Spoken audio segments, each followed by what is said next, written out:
Nous sommes en 1992, au Musée national d'art égyptien de Munich, en Allemagne. Une médecin légiste et chimiste allemande d'origine russe de 63 ans, Svetlana Balabanova, commence des analyses scientifiques sur des momies égyptiennes conservées depuis 3000 ans. Ses recherches sont a priori anodines. La doctoresse est pourtant loin de mesurer l'ampleur de sa découverte à venir. Svetlana had some money from the German Research Association over, and they decided together in a fancy evening talk, let's do an investigation, let's look what is inside of the sets. Et le résultat de ces premières analyses vont vraiment l'étonner, puisqu'elle va retrouver en fait des éléments auxquels elle ne s'attendait tout simplement pas. Surprise extraordinaire, que trouve-t-on? Deux substances incroyables, de la nicotine et de la cocaïne. Cette trouvaille étonne profondément la scientifique. Comment est-ce possible? Comment ces substances extraites des plantes de tabac et de coca peuvent-elles se trouver sur des momies égyptiennes vieilles de plus de 3 millénaires? Si elle ne s'attend pas à découvrir de la cocaïne et de la nicotine sur des momies, c'est tout simplement parce que ces éléments-là font écho à d'autres régions du monde et à d'autres périodes. Tobacco and cocaine are both things that are New World, not Old World. And so to have mummies that actually had traces of these kinds of things in them was shocking. Si cette découverte pose question, c'est parce que ces drogues ont été importées en Europe après 1492 et la découverte de l'Amérique par Christophe Colomb, soit 2500 ans après la mort de ces momies. C'est tout simplement incompréhensible. Les anciens Égyptiens auraient-ils précédé le navigateur génois? As you know, that there is no relationship between Egypt and South America during the Pharaoh's time. For shipping in this time, it is very difficult from South America in Egypt or from Egypt in South America. Alors, comment expliquer la présence de ces éléments sur ces momies égyptiennes? Svetlana Balabanova pense que ces résultats peuvent être issus d'une contamination de ces outils. Elle nettoie drastiquement tout son matériel et recommence ses analyses en élargissant la recherche sur d'autres momies du musée. Elle fait des prélèvements sur les cheveux, les tissus et les os. Et là, le constat est sans appel. Ces données sont bel et bien correctes. In four heads they found nicotine and in one even cocaine. And they shifted, according to her, 7 times the investigation laboratory with the 6 heads and always the same results. À partir de là, elle commence à se dire qu'il y a peut-être quelque chose à creuser de ce côté-là. Le 20 février 1993, Svetlana Balabanova dévoile son étrange découverte dans une revue scientifique. Cette publication signe le début d'un long cauchemar pour la médecin légiste. Elle, qui est complètement étrangère au monde de l'égyptologie, se retrouve bientôt prise pour cible par ce milieu de spécialistes. C'est un coup de tonnerre au niveau du monde scientifique. On va avoir vraiment des guerres entre ceux qui se disent pourquoi pas d'avoir la présence de ce type de plantes auprès des momies égyptiennes, tandis que d'autres vont se dire non, non, c'est absolument impossible. She caused a worldwide dispute, of course, and people were accusing her. It's just the remains of contamination, cannot be, what cannot be. Conspuée par les uns, insultée par les autres, Svetlana Balabanova n'en démord pas pour autant. Sûre de ses analyses, elle les défend corps et âme. She was very hard and resistant, and she always defended her results. I'm just presenting you the investigation data. How you interpret it, that's the difference. I do not say the Egyptian traveled to America. We just have evidence that some people did possibly so. Parmi les sceptiques se trouve une égyptologue anglaise, Rosalie David. Elle est persuadée d'une erreur et décide de faire des examens similaires sur les momies du musée égyptien de Manchester, où elle est conservatrice. Seulement, ces résultats vont lui donner tort. She was one of the biggest competitors, and she said, I will disprove her. We will not have nicotine in our mummies, and she discovered it. Cette deuxième découverte fait l'effet d'une bombe. Des momies égyptiennes en Allemagne et en Angleterre présentent des traces de nicotine et de cocaïne. Étonnée elle aussi par ces résultats, Rosalie David pense qu'il y a peut-être un problème avec les momies. Elle fait de nouveaux tests à Manchester et se rend à Munich pour observer de près les cobayes de Svetlana Balabanova.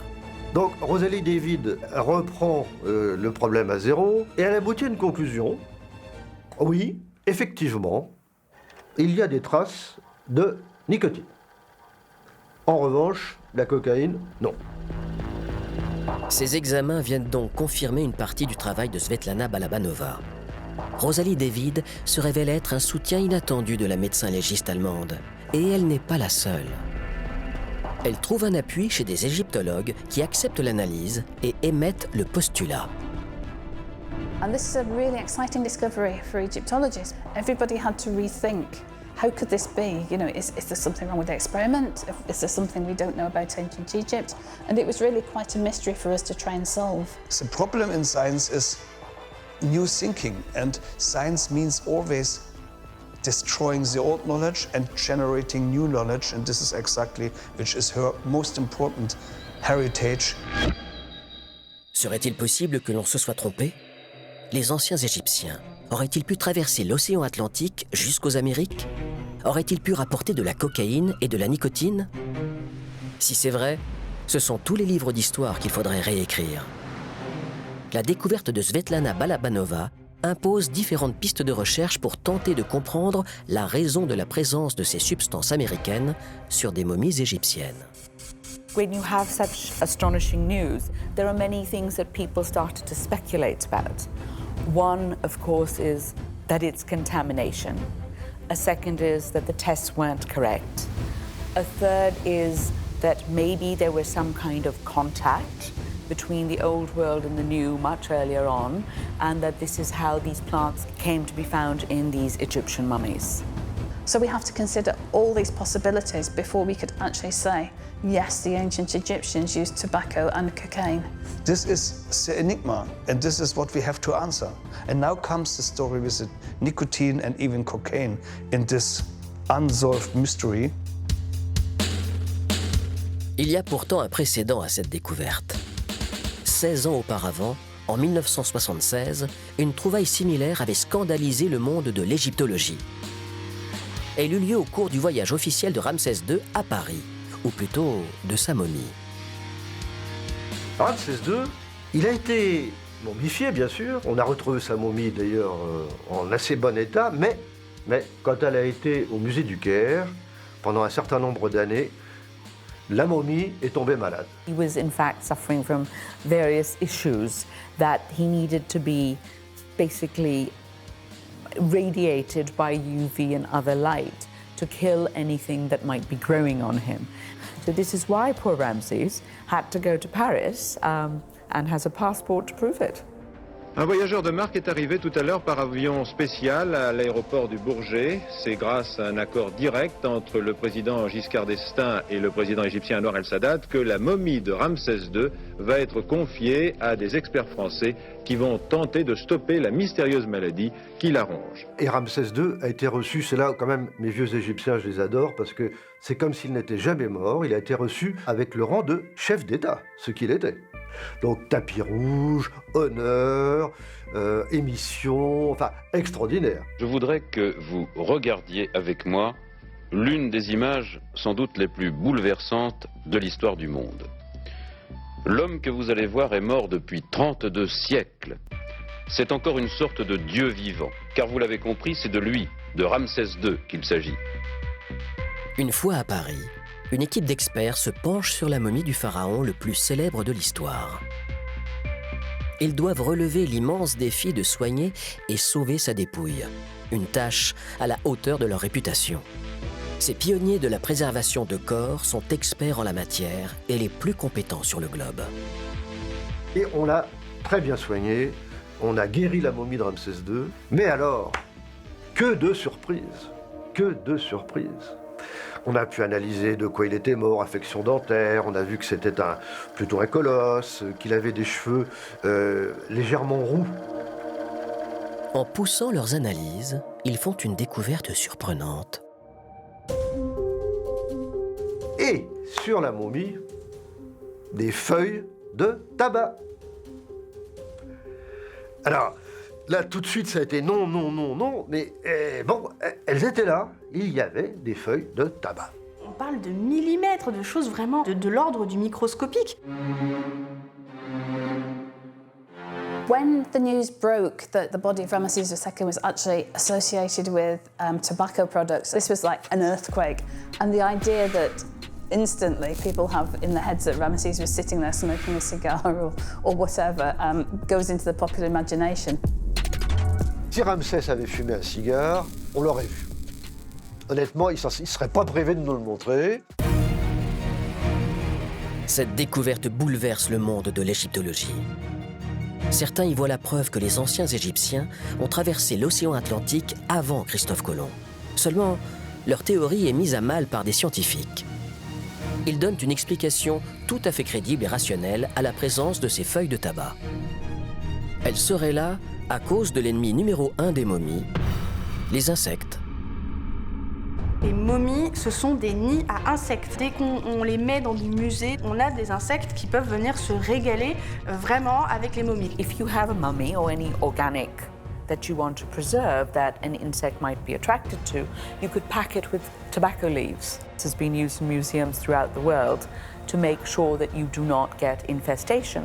It's not suggesting that the king himself was consuming these products, but that they've been added to him later, their contamination. Si la contamination est avérée en ce qui concerne la momie de Ramsès II, qu'en est-il de celle de Svetlana Balabanova? Et d'ailleurs, quelles sont ces momies? Connaissons-nous leur origine? Et sont-elles de vraies momies? Are we actually looking at an ancient Egyptian mummy that is uncontaminated and has gone straight to the lab and been examined? Maybe the mummy is completely fake and it's been created from scratch in modern times. La question, elle se pose, mais de façon extrêmement courante dans le milieu de la recherche des momies, puisque, en fait, on a une tradition de fausses momies qui existe. De fausses momies. Ce qui ressemble à une mauvaise blague est pourtant un terrible fléau qui a pullulé pendant des siècles. Si ces répliques existent, c'est grâce à un philosophe ouzbek du Moyen-Âge, Avicenne. À l'époque, les momies égyptiennes sont massacrées, ce qui lui donne une idée. Il s'est dit qu'au fond, détruire les momies, oui, bon, mais on pouvait peut-être en faire un usage commercial.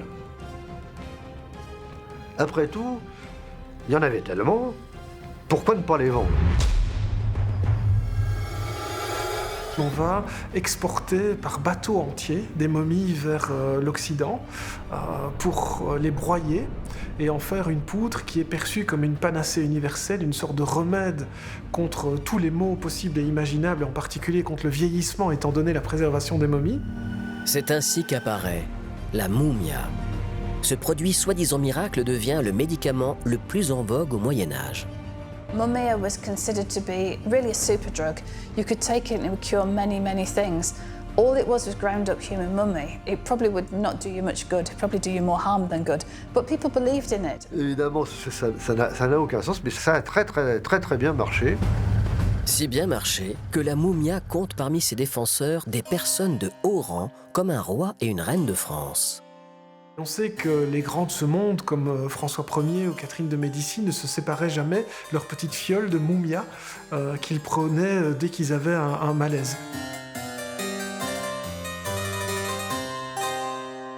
En même temps, il faut se remettre à l'époque, on souffre même de choses très banales. La moindre douleur dentaire devient insupportable, la moindre infection peut se gangréner. Donc les gens, ils sont prêts aussi à croire un petit peu tout ce qu'il y a sur le marché, à partir du moment où on leur vante ses mérites. Ce commerce fonctionne très bien. Au XVIIIe siècle, avec la forte demande, les stocks de momies se vident et le produit miracle finit par se tarir.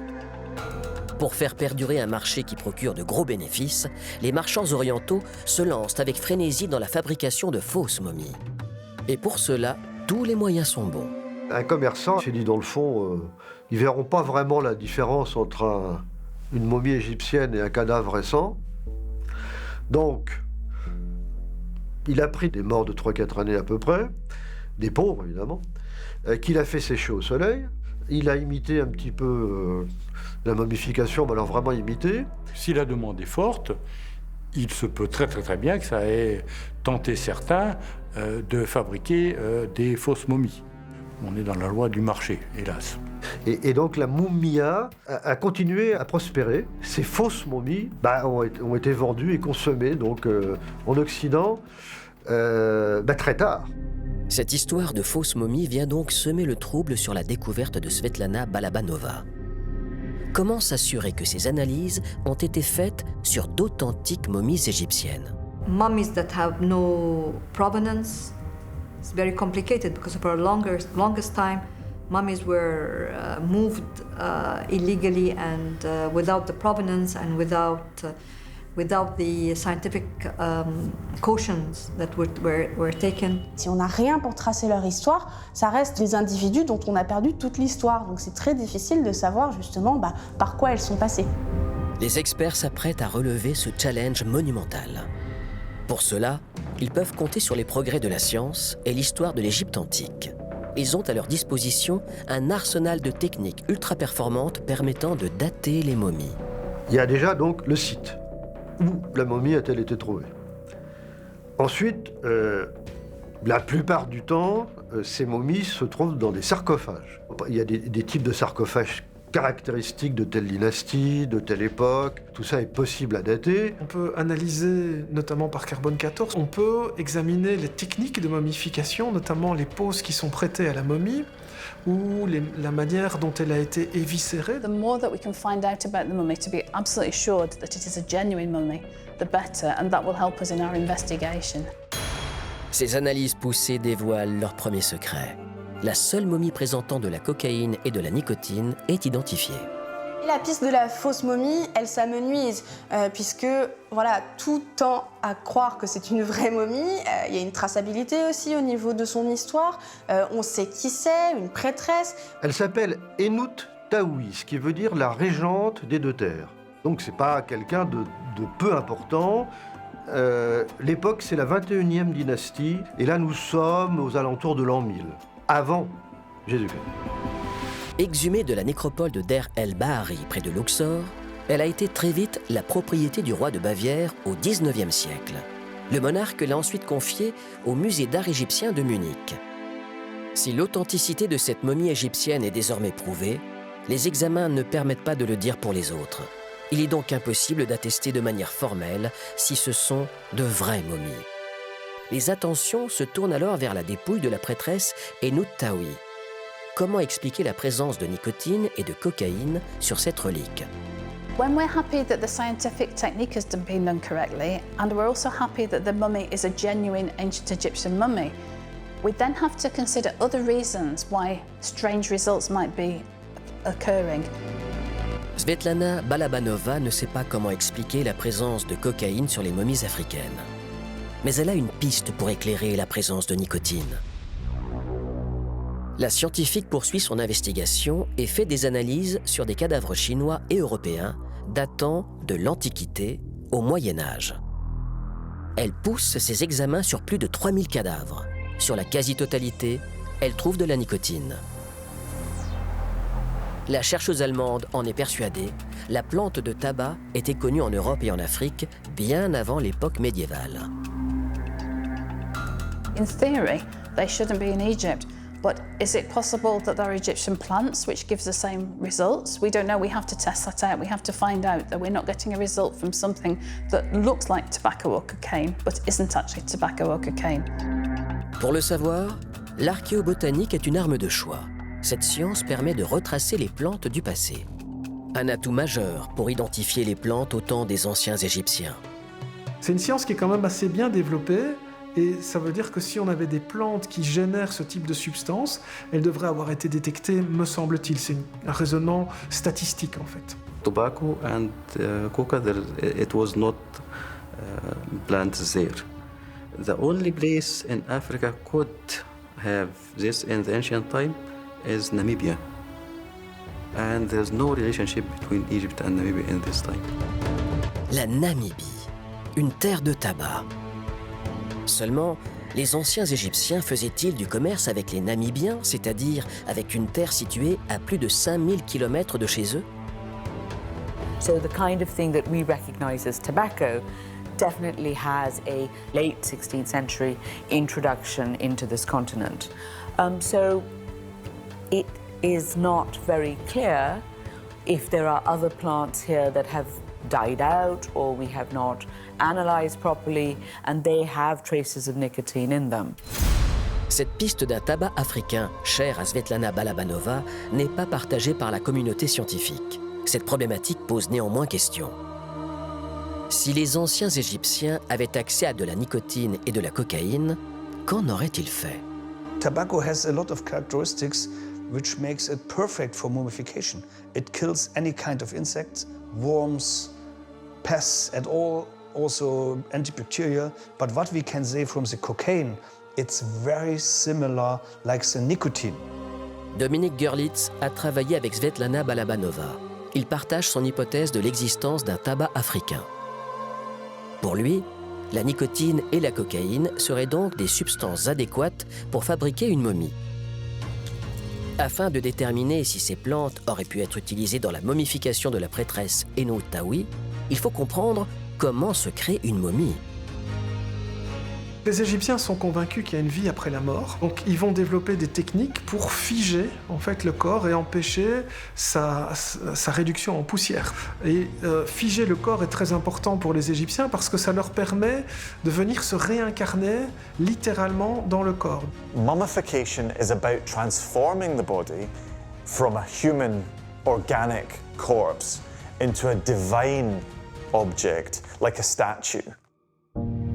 Fabriquer une momie est un immense défi pour les anciens Égyptiens. Cela nécessite une parfaite connaissance de l'anatomie et beaucoup de patience. Le processus d'embaumement est long, 70 jours. Mais comment font-ils? Quelles techniques utilisent-ils? Sont-ils amenés à utiliser des plantes, et notamment des produits dérivés tels que la nicotine et la cocaïne?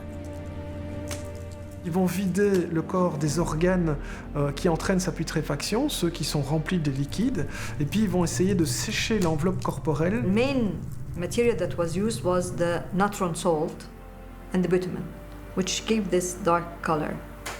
But they definitely used plants to clean, to give a certain kind of protection. Des plantes sont utilisées sous forme transformée, notamment pour concevoir des onguents, une pâte posée sur la peau du défunt. La nicotine et la cocaïne en feraient-elles partie?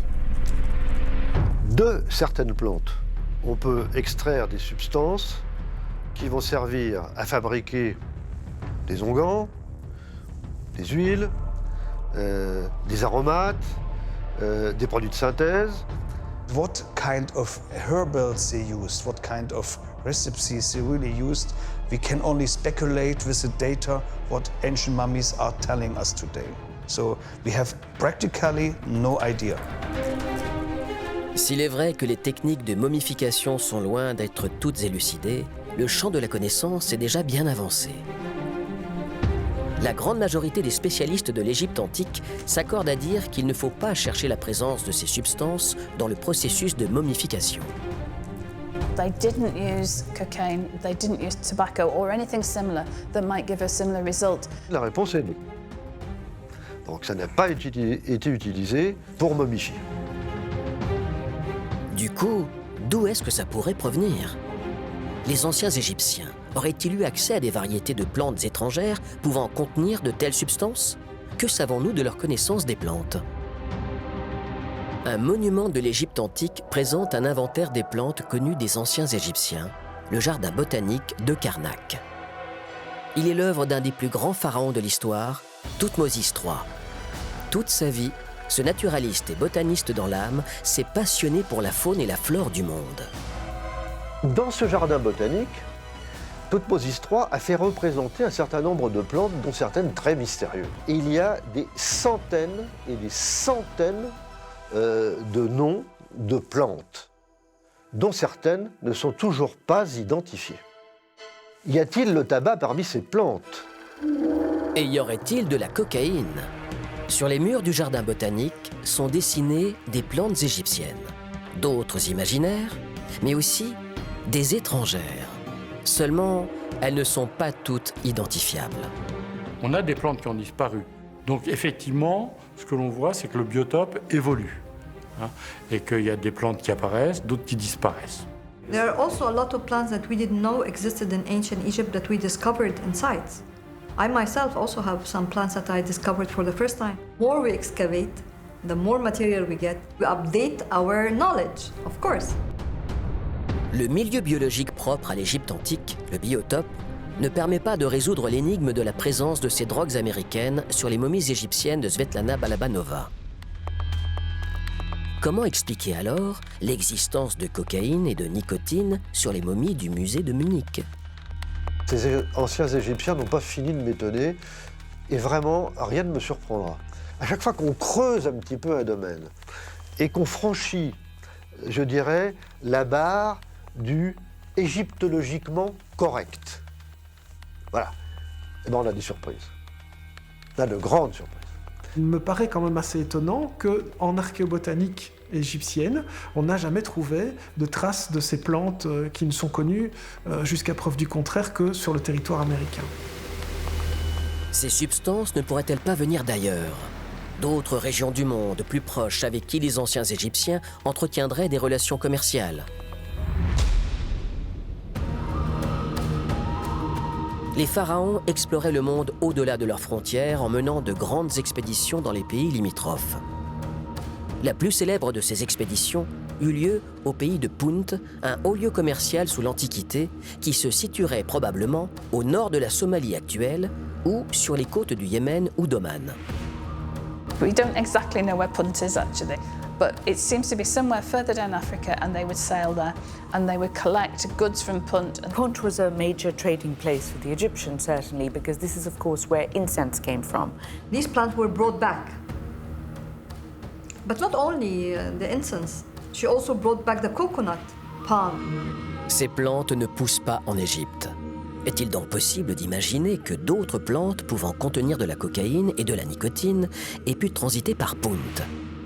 Difficile à dire. Ce que l'on sait, c'est que les anciens Égyptiens sont au sein d'un réseau de connexions internationales qui leur permet d'avoir accès à de nombreuses denrées provenant de l'étranger. Les Égyptiens vont chercher toujours plus loin des nouvelles denrées et s'ils ne les trouvent pas eux-mêmes, du moins des gens pour échanger avec eux. Here we have Egypt, right here, where we have all of Africa, we have the Mediterranean, we have the Near East, and then from there on, further east.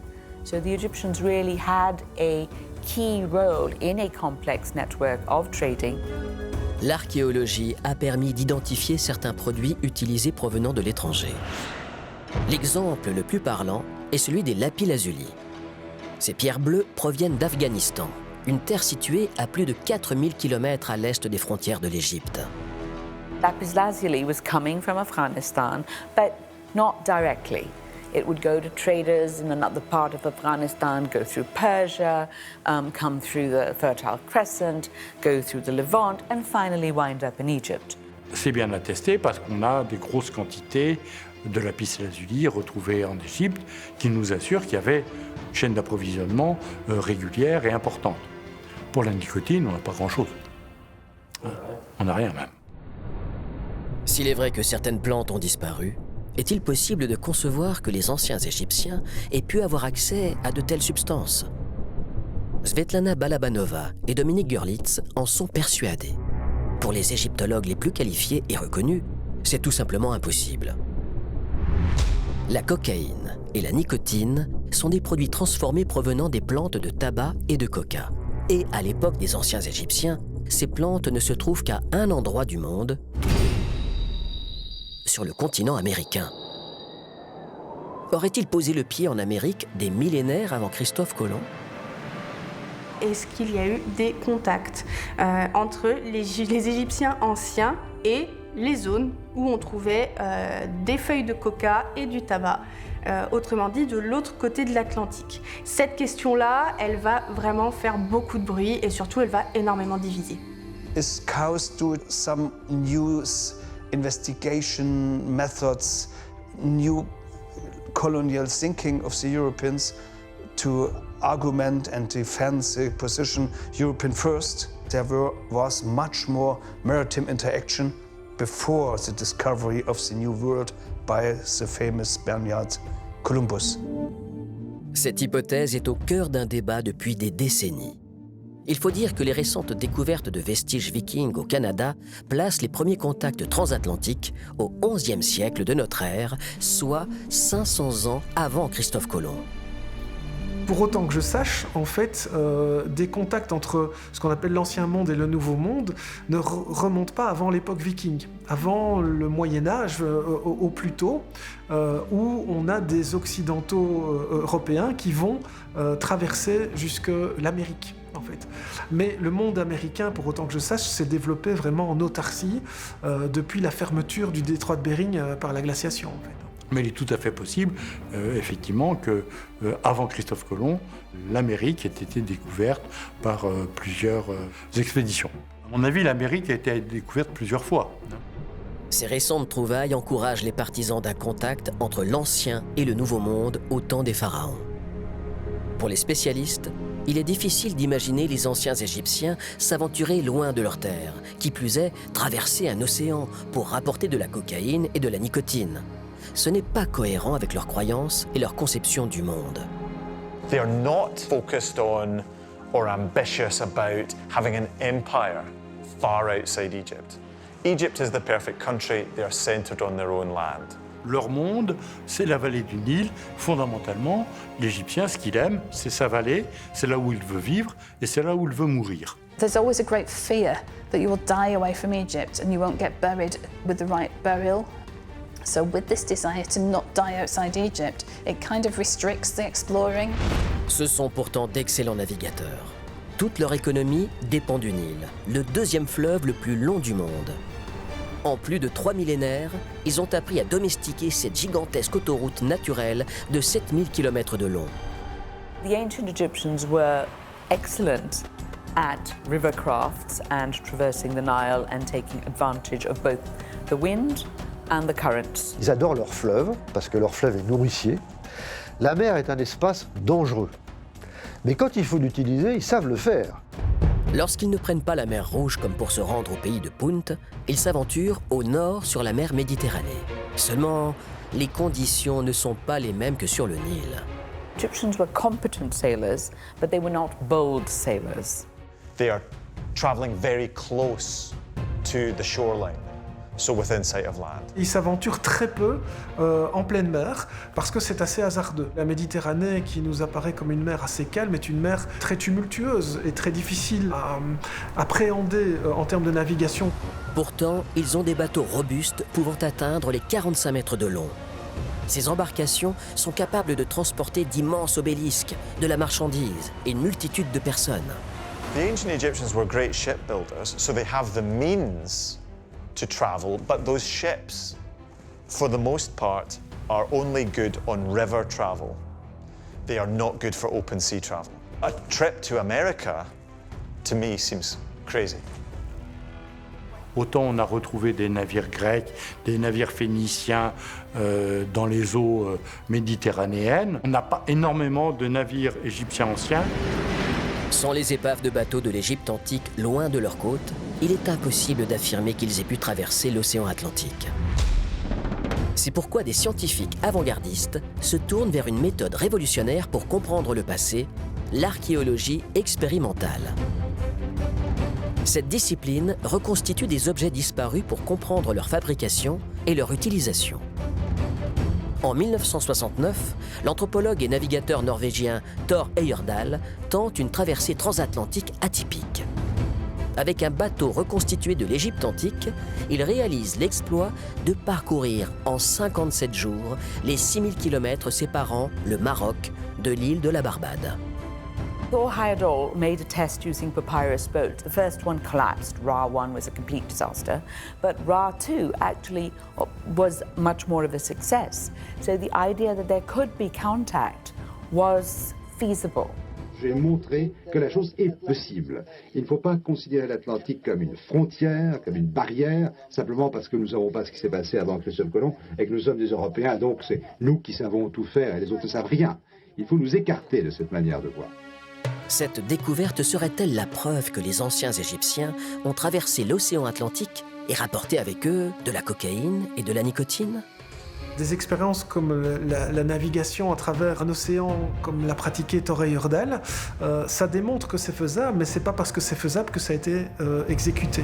Un tel voyage permettrait pourtant de justifier la présence de nicotine et de cocaïne sur les momies égyptiennes de Svetlana Balabanova.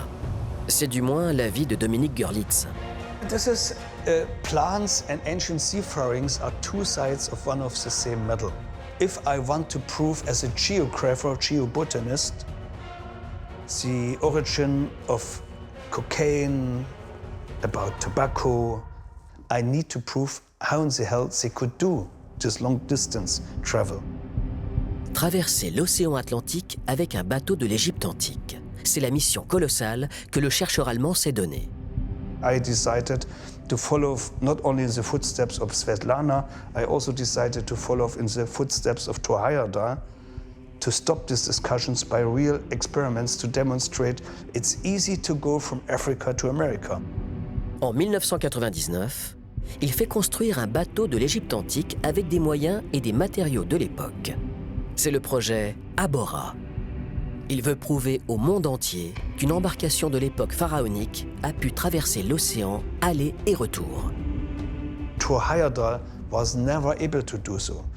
I understood you cannot prove your plant invasion theories without the proof that at least in the beginning of antiquity, ships were maneuverable enough to do these back and forth voyages. En 2007, il tente de faire ce que personne n'a fait avant lui. Thor Heyerdahl a traversé l'océan Atlantique d'est en ouest. Dominique Görlitz veut faire une transatlantique dans l'autre sens, d'ouest en est. Le chercheur allemand et son équipage doivent suivre le courant du Gulf Stream, une autoroute naturelle mais périlleuse. Le 11 juillet, l'Abora 3 quitte New York pour une traversée pleine de promesses, mais c'est sans compter sur l'apparition de tempêtes. The storm lasted 7 days. We had a crack, repaired the boat, and we could even continue our travel 400 kilometers. But 2007 was such a I decided as an expedition leader to stop these experiments. It was simply too dangerous for the crew, and we said, let's try another year. Pour Dominique Görlitz, la tenue du bateau en mer dans de si difficiles conditions permet d'affirmer qu'il était possible de traverser l'océan Atlantique, aller et retour, au temps des pharaons. Depuis 2007, il a mené une autre expédition sans succès. Il prépare actuellement un 5e et 6e voyage. We have already proven with Abora 3 that's possible to travel back. We only missed to sail the last 2,000 kilometers. Maybe this we can make in Abora 6 better, but the main goal we have already proven with Abora 3. Dominique Görlitz est persuadé que la nicotine et la cocaïne ont pu être rapatriées du Nouveau Monde à l'époque des anciens Égyptiens. Une fois transportées dans l'Ancien Monde, ces plantes auraient été semées en Égypte et auraient poussé normalement. S'il en est si sûr, c'est parce qu'il a transporté des plantes américaines dans des filets attachés sous son bateau lors de sa traversée. After the end of the expeditions, we carefully collected our plants and sent these examples to a high technology laboratory in Germany. They have tested the germination rate, and after 160 days, was the longest expedition we did with Abora 3, we could say that the seeds were, except this species, were completely dead. Et si Dominique Görlitz tenait là l'explication de la présence de nicotine et de cocaïne sur les momies égyptiennes de Munich? Rien n'est moins sûr. Le chercheur allemand propose une autre hypothèse. Il pense que les anciens Égyptiens n'ont pas traversé l'océan Atlantique, mais que d'autres peuples contemporains ont pu le faire. No one did travel from the Nile Valley to Mexico to Tulum and back and forth. No, I do not believe that the Egyptians traded to America. No, these were neighboring tribes like the Minoans, tells the Basque people. Seulement, ça pose tout de même un gros problème. Il se heurte à un des principes fondamentaux de l'Égypte antique. S'ils avaient traversé l'océan Atlantique, côtoyé d'autres peuples et rapporté de la cocaïne et de la nicotine, ils l'auraient forcément écrit quelque part. Avec ces hiéroglyphes, la terre des pharaons est la civilisation de l'écriture par excellence. Ils nomment tout ce qu'ils trouvent. Sur les murs de Karnak, que ce soit les Libyens, les Syriens, les Anatoliens, les Hittites, ancêtres des Turcs, tous ces peuples-là sont nommés, sont même représentés. Je pense que s'ils avaient rencontré des précolombiens, ils nous en auraient parlé.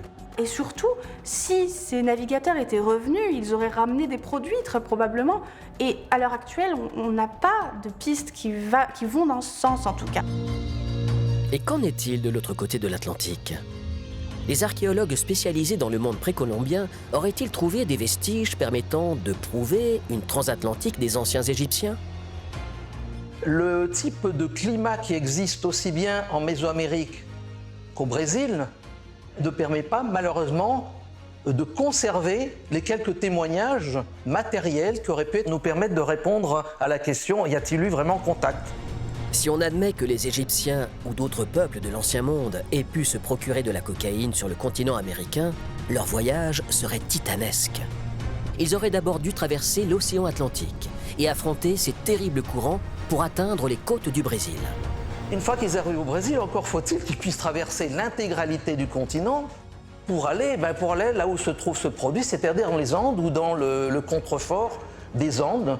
Et là, c'est beaucoup plus difficile à envisager. Ils auraient dû faire le chemin inverse pour revenir dans l'Ancien Monde. Une mission extrêmement dangereuse, digne des plus grands films d'aventure qui ferait pâlir les explorateurs les plus téméraires. Mais pour les experts, cette piste ne prend pas. The thing is, you can cross the Atlantic because we already know that Thor Heyerdahl did that. The question is, why are there no objects from there here or from here there? There should have been something coming from there if there was contact.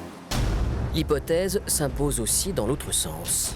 Des explorateurs de la civilisation précolombienne auraient-ils pu traverser l'océan Atlantique et apporter avec eux des plantes de coca et de tabac d'où sont issues la cocaïne et la nicotine? Serait-ce l'explication à la découverte de ces substances sur les momies de Svetlana Balabanova? Envisager des voyages de 4, 5 jours, 6 jours à l'arrière, c'est possible. Au-delà, non.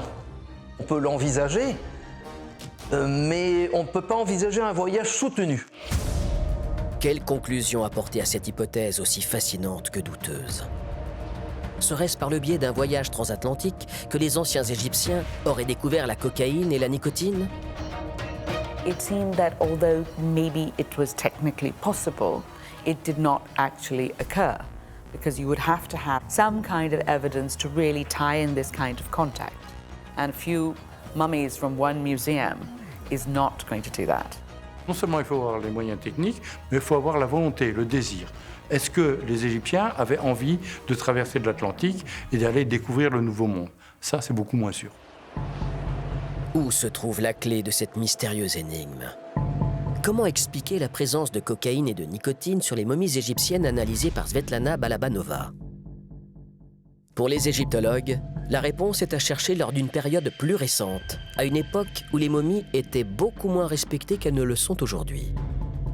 La momie de Ramsès II aurait été contaminée par des feuilles de tabac placées là pour repousser les insectes meurtriers.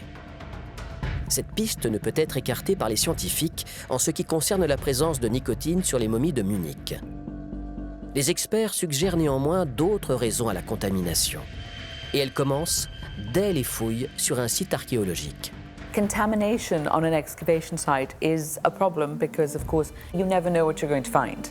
To handle things, you might be wearing masks and gloves, but you're in the open air. A gust of wind can bring all kinds of pollens and other contaminants from your environment to settle on that mummy. Et cette explication n'est pas la seule. D'autres sources de contamination se sont déjà produites par le passé, et elles sont tout simplement incroyables à entendre. Having worked at the Louvre, or doing some research there with the professor, we were going in the stores to look at meat, mummies. He had a cigarette hanging out of his mouth. The ashes were falling in the drawers. He was smoking tobacco. Voilà. It's not a thing we would do today, but I think it explains very well why some mummies do yield traces of tobacco contamination. Les personnes manipulant les momies seraient donc les premières responsables de la contamination en ce qui concerne la nicotine. Mais alors, comment expliquer la présence de la cocaïne? Serait-ce la même source de contamination? Il ne faut pas imaginer que les hommes et femmes du 19e siècle étaient en train de consommer la cocaïne. Cette contamination, elle n'est pas du tout exclue et c'est même la plus probable. Nous émettons tout le temps, par notre seule présence, en fait, des gouttelettes qui sont parfois porteuses d'éléments de notre corps ou même de notre code génétique. Et donc on peut contaminer, en fait, si on ne prend pas les précautions nécessaires, tout corps que l'on manipule, et en particulier les momies. Les analyses de Svetlana Balabanova fascinent pourtant toujours. Elles suscitent de nombreuses questions, à commencer par la fameuse « Et si c'était vrai ?» Et si les anciens Égyptiens consommaient des drogues modernes comme la nicotine et la cocaïne et que nous étions sur le point de le découvrir? We want them to have this secret knowledge when in fact the reality, I think, is actually more boring than we might allow ourselves to admit. So cocaine and nicotine are just a fantasy, a modern fantasy.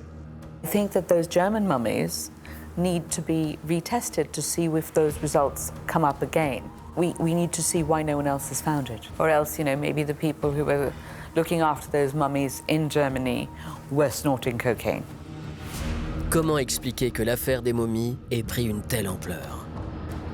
Pourquoi une partie de la population aime croire à de nouvelles découvertes aussi mystérieuses et étranges soient-elles? Dominique Görlitz espère pouvoir résoudre cette énigme qui l'occupe depuis plus de 20 ans. We can prove this is what Svetlana and I was part in her investigations. I'm very glad and proud that she accompanied me in a very important way before she died in 2015. It belongs together. Plants and seafarings are two chapters of one of the same book. Bien que la science n'écarte aucune piste, le point de vue de Dominique Görlitz et de Svetlana Balabanova reste très minoritaire aujourd'hui dans le monde de l'égyptologie. L'archéologie du futur permettra peut-être des découvertes mettant en évidence un contact entre le monde précolombien et les anciens Égyptiens, ou de faire la lumière sur l'existence de plantes africaines pouvant contenir de telles substances.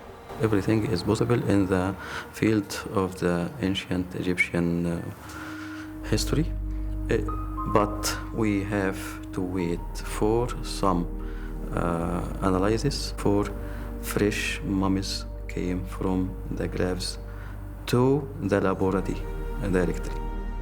Il reste encore beaucoup à découvrir en Égypte, et il y a encore certainement des milliers de momies qui reposent sous le sable. Elles reposent. Et j'en suis pas plus mécontent, mais il y aura encore des découvertes et des trouvailles. Ce récit s'achève sur une porte ouverte sur un avenir toujours plein de promesses et de surprises. Qui sait s'il apportera à l'humanité de nouvelles conclusions sur les mystérieuses momies à la nicotine et à la cocaïne.